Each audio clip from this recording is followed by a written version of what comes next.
Okay. All right, I'm very excited to introduce our first speakers of the day. These two ladies have presented for us numerous times. They are going to be on our podcast coming up, so you will not want to miss that.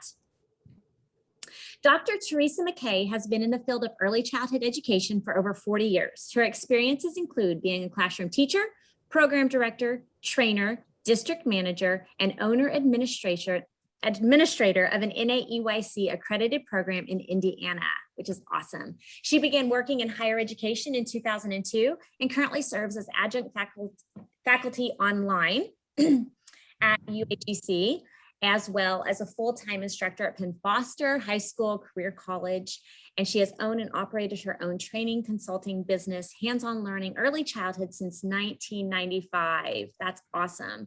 And the next presenter is Sarah Owens. She was with us yesterday and did an amazing job. She's a full-time early childhood education instructor for Penn Foster College, who is also currently working to complete her master's degree in education. She has experience working in both early childhood settings and special education programs and classrooms, where she has worked to develop her skills in classroom management, lesson plan development, and differentiated instruction.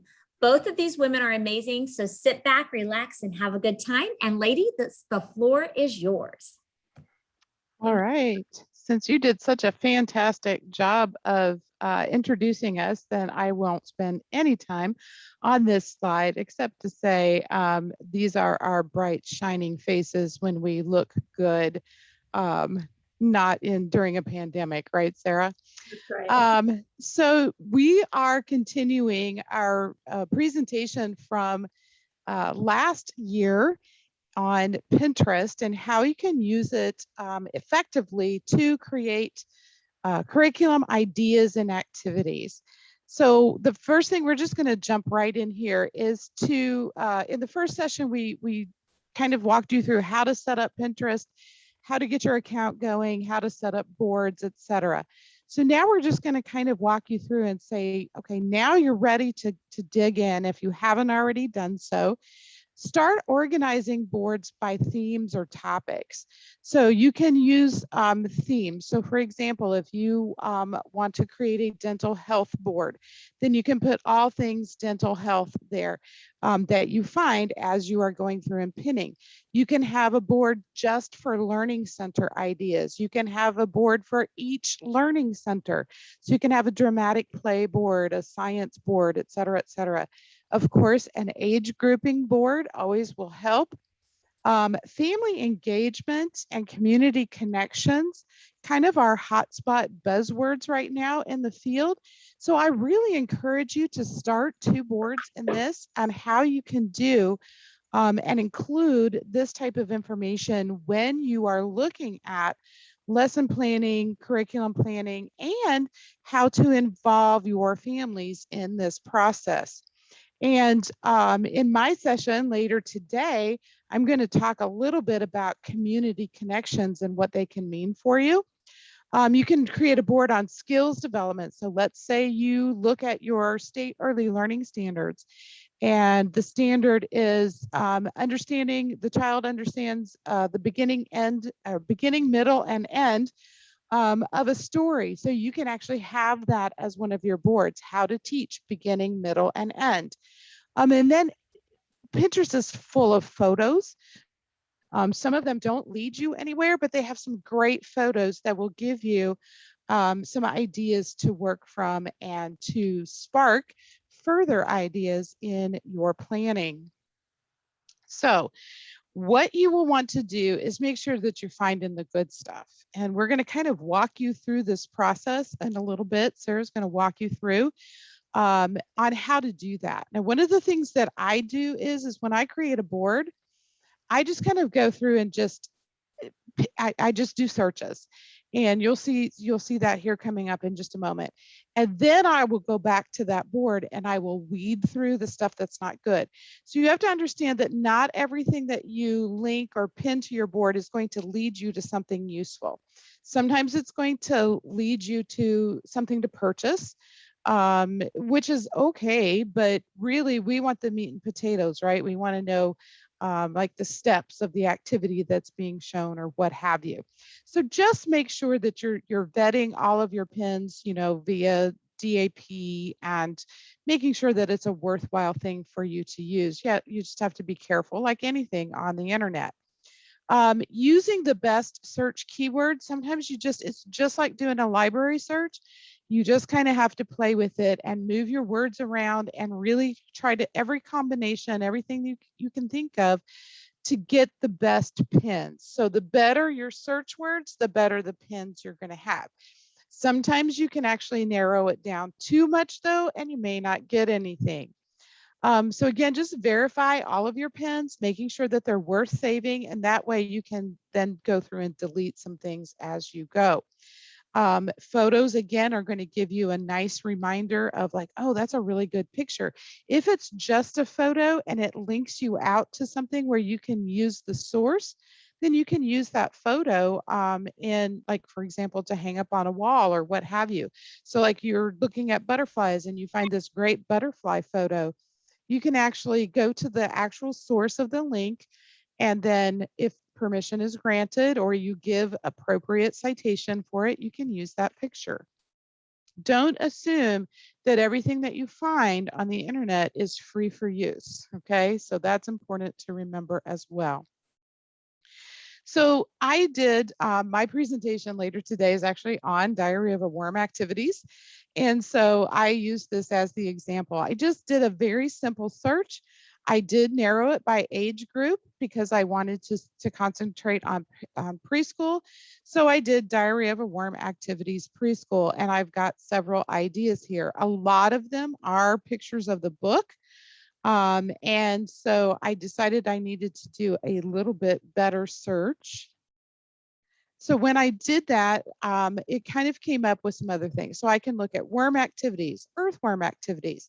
I tried to do block activities. It's hard to find block activities for diarrhea of a worm.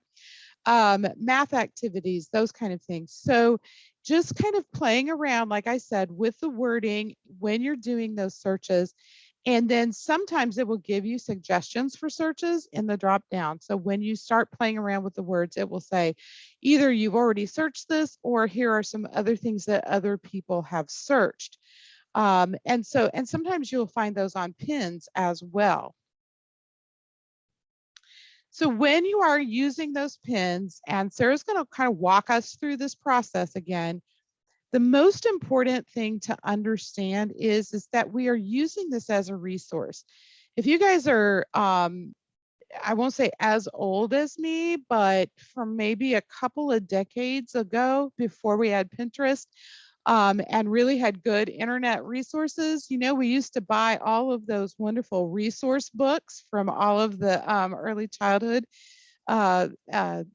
sellers, right? Lakeshore and Kaplan and all that, all of those books where it's like, oh, 101 lesson plans for earthworms or whatever. We used to buy those books, right? All the time. We didn't go by those books word for word. We just kind of went through and like, oh, this is a good activity. I can do that. That's what Pinterest is as well. We've just taken them out of the books and they've been put on Pinterest. Some are good, some are not so good, just like some of the books that we had weren't so good. So you're using this as a resource. So it's not to use as a complete lesson planning tool. So you don't have your weekly lesson plan sitting out here going, oh, on Monday, I'm going to do this here pin and just be done with it. That's not what it's for. It is to get those ideas, then to carefully and thoughtfully and purposefully plan out your activities based on this resource. You're going to tweak it to meet the individual needs of the children in your classroom. You're going to tweak it to support skill development. If it doesn't say that it supports skill development, you're going to tweak it so that it does. And yes, I'm working from home, so you will hear my dogs in the background. I'm so sorry. Pin your ideas. Like I said, just go through and do what you want to do. Pin them all to the board you want to pin them to, and then go back and filter through them. Don't forget, though, to use information and give the proper citations when you do so. If you're just doing an activity plan, it's not necessary to do a citation, perhaps. But if you're writing this out, you know, for your entire program per se, you then would probably need to say, you know, this idea was retrieved from, etc. So an example is, we're just going to kind of do this Diary of a Worm, shameless plug for my session later, by Doreen Cronin. And so I wanted to search Pinterest for ideas in the interest areas. So that's what I did. So my first search, that simple search I showed you, was really just me going through and saying, okay, what are all the Diary of a Worm activities that are out there? And then I started to narrow them down by category. So whatever categories that you have, sometimes like with social studies and like I said, blocks, you're going to have to maybe kind of dig in there and say, now, how can I do something in the block area that is going to relate to what I'm talking about here, the skill development that I want the children to know? How can I make all of these things connect? And so you may have to go outside the box a little bit. Of course, the first thing that I started with was the book. And so I kind of went through the book and said, okay, what parts of this story can I incorporate into what I want the children to explore as we go through this unit? And I do units in a month on a monthly basis, because a week just really isn't enough time for them to really explore. And so I just kind of think of all the things. So I just start jotting down ideas. So I've got my Pinterest boards pulled up, and then I have I have like a because I'm so old school, I still do a lot of this by writing, but I have my lesson plan spreadsheet out here that has no categories on it. And I'll just put blocks, dramatic play, math, etc. at the top. And then I just start jotting down my ideas. Then I'll go back and I will go, okay, what are the specifics that I need to gather for each one of these activities to make them really fit, meet the skills that I want the children to be able to do, plus, of course, let them have fun and explore these things in their own way. And So Sarah, this is you. Yes. And I just wanted to add to that last screen is that Pinterest can be a really helpful resource when you are trying to make sure that you have enough materials and enough activities for the children, because especially if you're going to be doing a theme for an entire month, when I was in the classroom, I kind of varied between anywhere from 2 to 4 weeks for themes. Some of them, easily we fit into a month. Others, also working for Head Start, there were certain things I had to cover. So I might have done them a little bit shorter, but you want to make sure that you have enough variety. Like I talked about in my session yesterday, the brain is seeking that newness and that variety. So you want to make sure that you are providing that to the children within each learning center. It's not necessarily going to be activities that you are leading as the teacher, but the activities that you're putting into your interest areas for them. Sorry, while Sarah's talking, I'm trying to go live to Pinterest because we wanted to kind of walk through that process, but I'm having issues finding it. Oh, no. So, because my menu will not go away. Up at the top. I can see it up on your screen. Not the full page, but I can see your Pinterest tab. Well, that's good because I can't and my menu won't go away. Sorry. I'm trying to get there. And I know if I just search Pinterest, it won't pull up mine, I don't think. And while Teresa's doing that, we just want to walk you through on Pinterest, kind of our search process, especially for this theme. We stuck with the theme of Diary of a Worm. And so kind of talk you through how we would start our search and continue our search for activities and ideas. So you can see already on Dr. McKay's page that she has created a board for Diary of a Worm unit. So you can see that right at the top there of her page. But if we were starting fresh, we would create the board so that then we could add all of our pins to that. And so like Teresa said earlier, we would do a simple search first, just simply for diary of a worm. So if she types in diary of worm in that search bar. Let me go back just one. Okay. And what I would do first is I would search for my theme or my unit that I'm going to be studying with the children, and then see what comes up. So when she does diary of a worm, you're going to see tons of pins and ideas. Like she said before, a lot of them are going to be images of the book, which is fine. We don't need the image of the book because we'll have the book on hand. But we're going to just look through these different activities and see, do I feel like that's something that I could take and adapt? It is a black hole.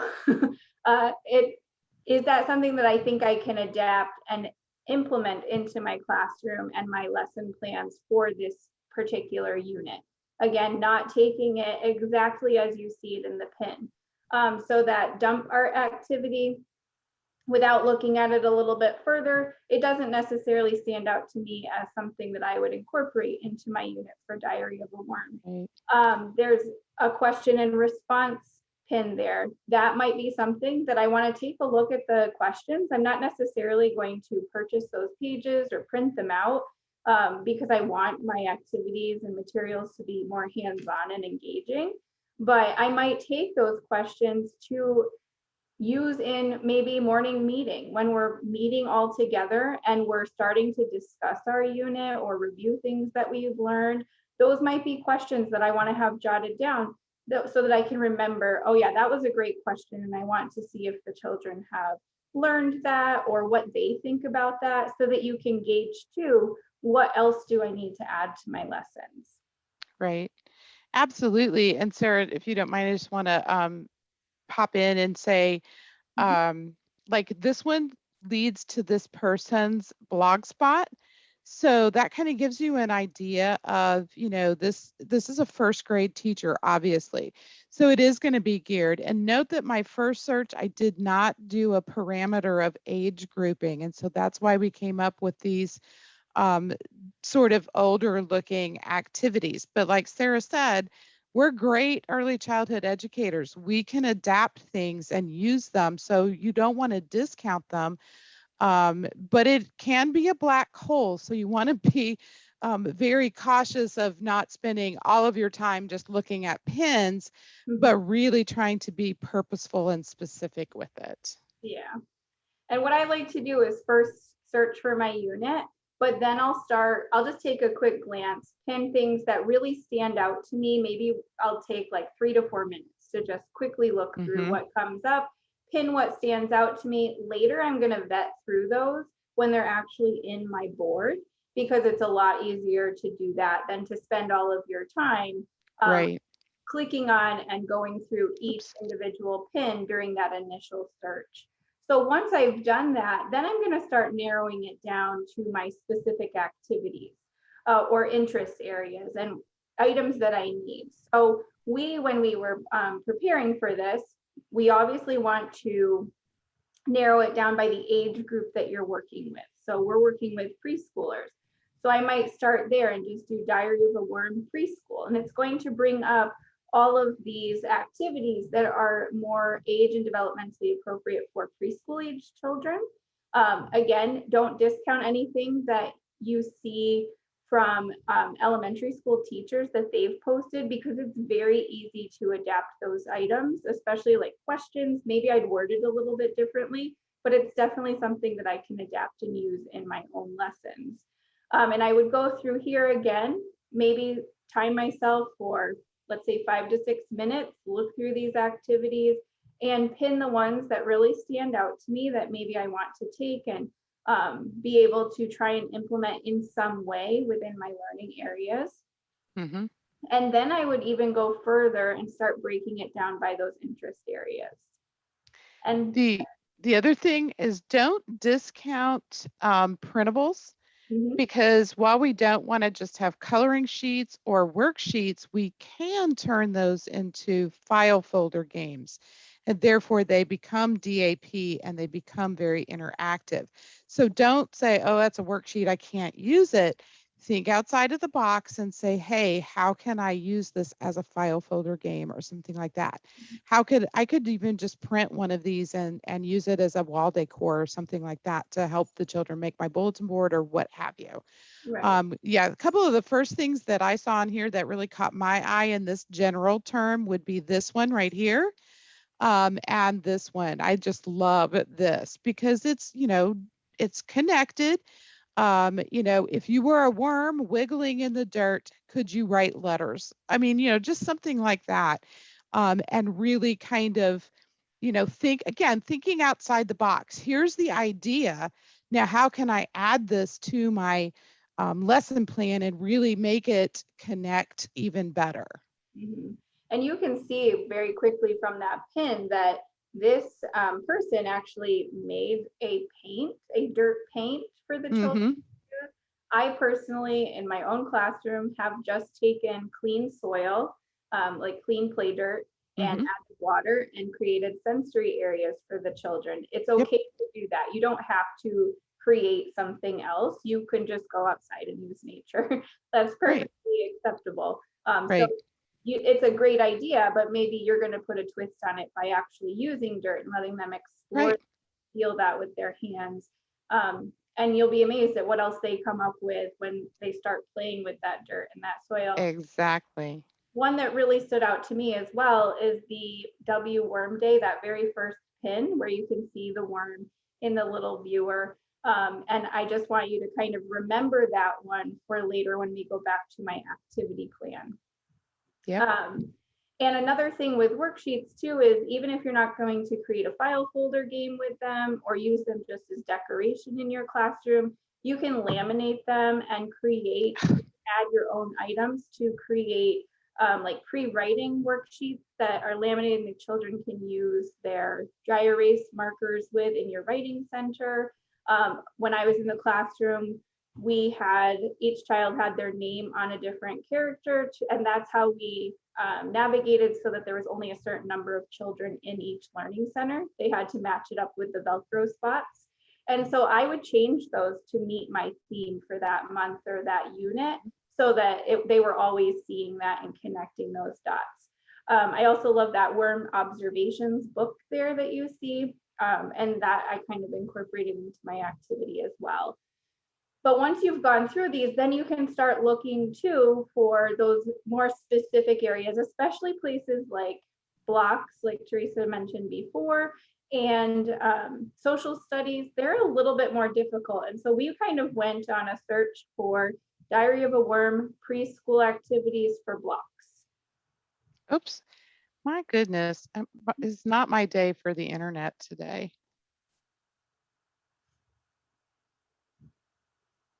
And what you're going to find is that while Pinterest is a wonderful resource, not every search is going to bring up items that you can use or that really relate to or that you can even adapt necessarily to your specific unit.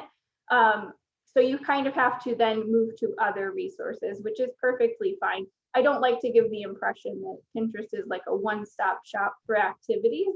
It's Right. not, especially when it comes to interest areas like blocks and social studies. They're a little bit more difficult. So you might have to go to those other resources like Kaplan and oh my goodness, Lakeshore, all of those. Lakeshore. It just completely left my mind. I apologize. So you This can is one that we did find though. Sorry, Sarah. don't This is the one block thing that I think that we found where somebody had taken this and they had made this like underground thing and they put the pictures of the worms on the blocks. Mhm. That's pretty outside of the box. So Yeah. I did want to point that one out because I was like, I would have never thought of that. So it's like, I might do it differently. I might change this up some, but it does give me a platform to maybe jump off of and include something in my block area that might be equivalent to that. Right. And I did see one other pin at one point when I was searching where they provided PVC tubes to the children and then large pipe cleaners so that they could pretend they were the worm building the tunnels. Oh, wow. Not necessarily under the ground, but they're practicing that skill of building the tunnels just like a worm would, and they're reenacting that process. And you can see, if you don't mind scrolling up just right there, you can see that when you're searching for these pins, you're going to get these related searches. If you scroll down just slightly, Teresa, Okay. you can see related Oh, there. Yeah. worm crafts for preschoolers, worm crafts for kids. So maybe you need to change that wording and not necessarily use diary of a worm. You could just use worms. I use earthworms even. And there's a lot of, you're going to come up with a lot more activities that way. So just remembering though too, that again, you're not taking these pins and just writing them into your lesson plans. That's not the purpose of Pinterest. That's not what we ever want to do with any resource really that we're using to support our kind of development process and our lesson planning process. We're taking this, coming up with ideas, and then thinking about what can I do with that and how can I make it fit my goals for the children? What do I really want the children to learn from this unit? And what skills are we going to work on developing? So I think now we could go back to my activity plan. Okie doke. There was one thing you notice when I did earthworm preschool blocks, there, a lot of sensory things came up. So it's not a moot search. I can still gather ideas. It's just not block ideas. Yeah. Yeah, definitely don't just look at the first few pins either and say, oh, right, bringing anything up. You definitely might have to scroll down further. And like she just said, you can definitely find other ideas for other interest areas or skills that you want them to work on. And I did want to point out that one other block related activity that we found, of course it's probably, and you can tell, I just kind of went through here and I just started pinning. I have not gone through and vetted any of them. Well, where did it go? Oh, and I did want to talk about vetting. So we've said, you know, you go through and you pin the things that really stand out to you. Then after you've done that, you can go through your board and click on those individual pins to then, it's that one right at the bottom, the natural. Yep. But you can click on those individual pins to see where they take you, what the source is, gather some more information if you need about what exactly that image is representing and what they actually did, because that's going to give you more ideas. Then if it's something that really you don't want to use or you find out it's not a good source, you can always remove it. Yep. Or just not use it. Sometimes I don't even take the time to delete them. I'm just like, nope, can't use that one. But it's a lot easier to vet through them once they're in your individual board than as you're searching, because you can really get lost in that process. Yep. So, you know, if you know somebody, this just kind of triggered for me when we were looking for block ideas, that, you know, we do include natural blocks in our area. So why couldn't we take a set of these or have somebody make a set of these that have holes in them so that they could create worms to crawl in the block area out of wooden materials. So it's totally related. Like Sarah said, you know, just kind of thinking outside of the box. So I've got a couple of ideas that I can use there then. Okay, so Sarah, are we ready for the PowerPoint again then? Yep. Okay. So when we go back to my activity plan, so I actually created an activity plan for one learning center, just one activity, just to kind of show you how we're not taking the pins and just pasting them into our activity plans or our lesson plans. We're actually taking those ideas and creating our own. So when I was doing this, the worm farms really stood out to me. And I knew in the back of my mind, when I'm doing a unit on worms or diary of a worm, I want to provide the children with an opportunity to explore real worms. And there was another worksheet that I saw when I was searching that stood out to me where they were actually comparing and contrasting a gummy worm and an earthworm. And while that can be fun, I wanted to connect other lessons and other units that we had been working on. So what I did is I took that whole concept of exploring worms and observing worms and comparing and contrasting with something else, and connected it to our previous unit of caterpillars, moths, and butterflies. And I know a lot of people do caterpillars and butterflies, but when I used to do that in the classroom, I felt like you really need to include moths in there so that they understand there are different types of caterpillars and they can produce moths or butterflies. And so I connected that back. Teresa, I'm still seeing Pinterest. Oh, I don't know why, but okay, hold on just a moment. But while she's doing that, I'll just continue kind of explaining what I did.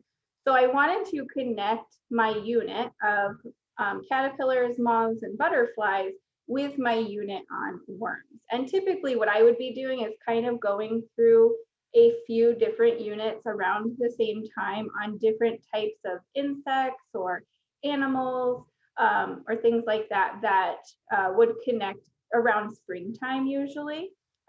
So what I did is when I created the activity plan, I put it in my Science and Discovery Center.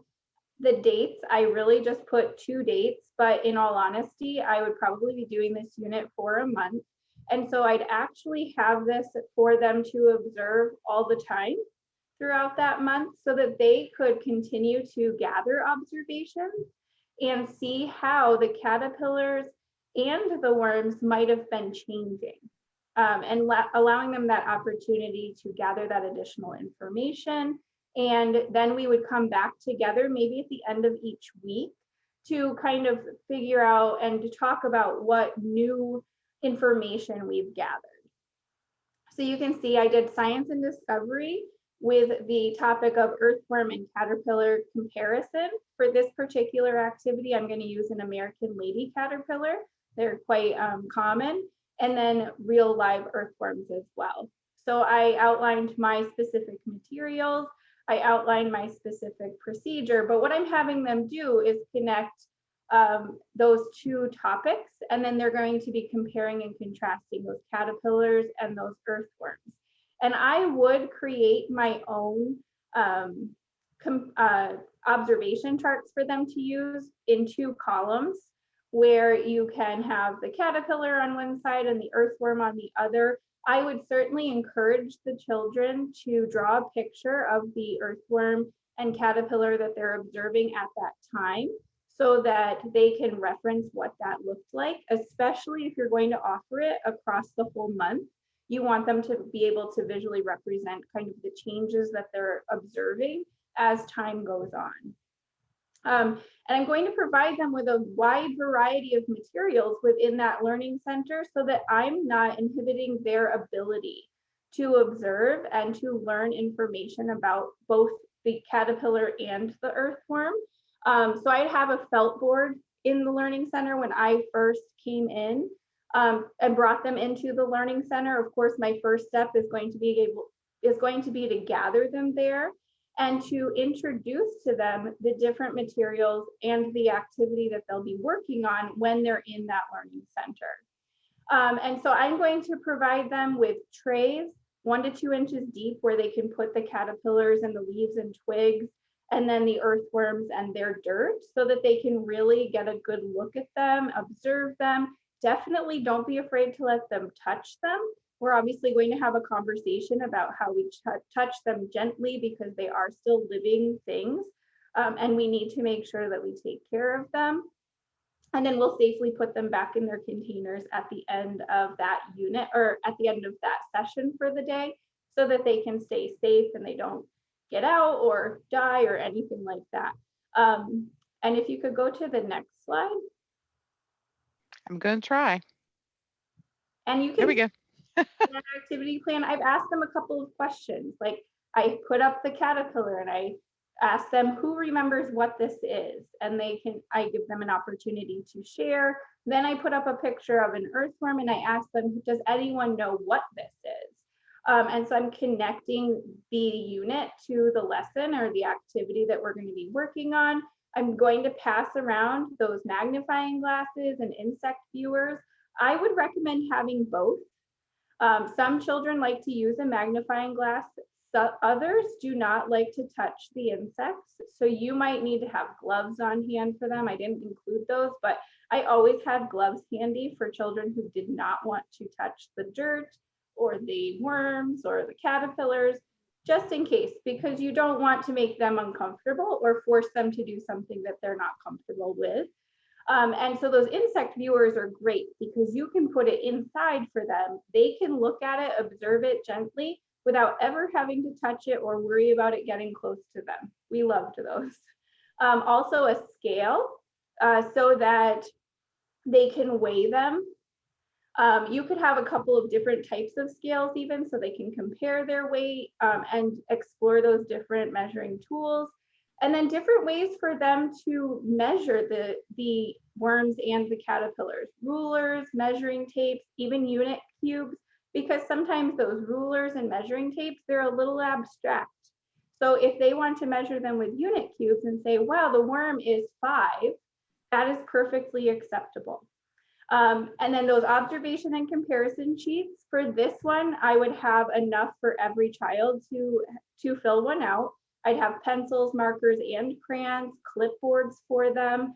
If I was doing this for the whole month, I would have obviously a lot more of those observation and comparison sheets because I want them to be able to document their observations as much as they want to. I'm not going to force them either to fill out those observation charts.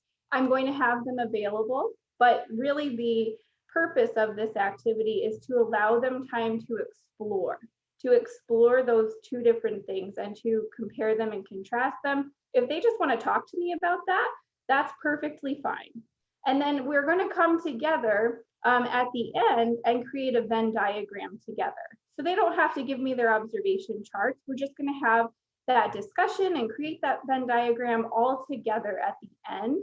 And I did this for 2 days so that you would have enough time to get groups of 3 to 4 children in and at about 20 minutes apiece. A lot of times I wouldn't have limited their time in the Learning Center, but in this case, if you're doing it for only 2 days, you want to make sure that everyone has an opportunity to go in and explore. And then we create that Venn diagram and talk about what we learned about worms in comparison to those caterpillars. How are they similar and how are they different? So you can go to the next slide.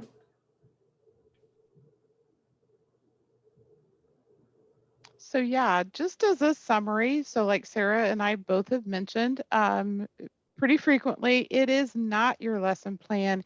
It is a jumping board, a diving board from that resource, kind of like the small wooden blocks that you could lace and create a worm for the block area of how you can take these ideas and then really, like Sarah said, focus in, zoom on what you wanted to have the children learn and create these activities, which is so funny, Sarah. I know we haven't talked about this, but you've like hit on 90% of my take home bag activities for my session later. So this is, but Sarah and I work together, so we kind of think alike, right? So, but, and we're both very, very passionate about the child side of this. So again, it's taking those ideas and she connected it to the book.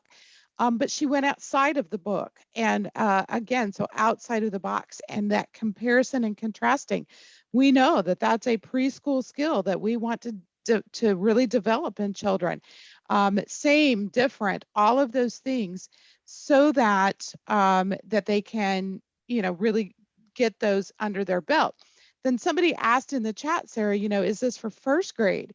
And somebody else said, well, I'm sure you can adapt it. Absolutely. You just adapt it based on the standards. What is the skill development set that is required in first grade? How can I bump this up? Probably introducing, although I do it in preschool, introducing the life cycle of both. Yeah. And anatomy of the worm. So you can bump it up as high as you want it to go. You can also take this and lower it to those not infant probably, but to the toddler twos areas. Mhm. I did, I did this with infants though. In my session, I have a picture of one of my infants. I did a family home preschool and we did this activity all together as a group. And so that's where when you do family home preschool, you really learn how to adapt things and where the differing levels are. And, that was at the end of my career. So I spent like 35 years doing preschool basically and not really concentrating on infants as together in one group, I guess is what I should say. And when I did 6 years worth of family home preschool, I'm like, oh, so that's how you do that. It was eye-opening for me because I'd never done it before. And it's like I have a whole new respect for family home providers. But yes, it's all adaptable. So I could adapt activities to my infant, to my toddler, and then to my 3 preschoolers that I had in the program. Mhm. So absolutely. It is really used to have fun, for inspiration, and to really think outside of the box. That's the most important piece there. And so always remember, like Sarah said, put your own twist on ideas that you find, and remember that DAP focuses on following the children's interests. So, like Sarah said, when she introduced the caterpillar, often when we talk about worms or vice versa, children will bring up, well, what about this and what about that? And so, we don't just have butterflies, we have moths. And just don't get those little caterpillars that have the spikes on them because they will sting you. But still put your own twist on it, which is exactly what Sarah exemplified here in that activity plan.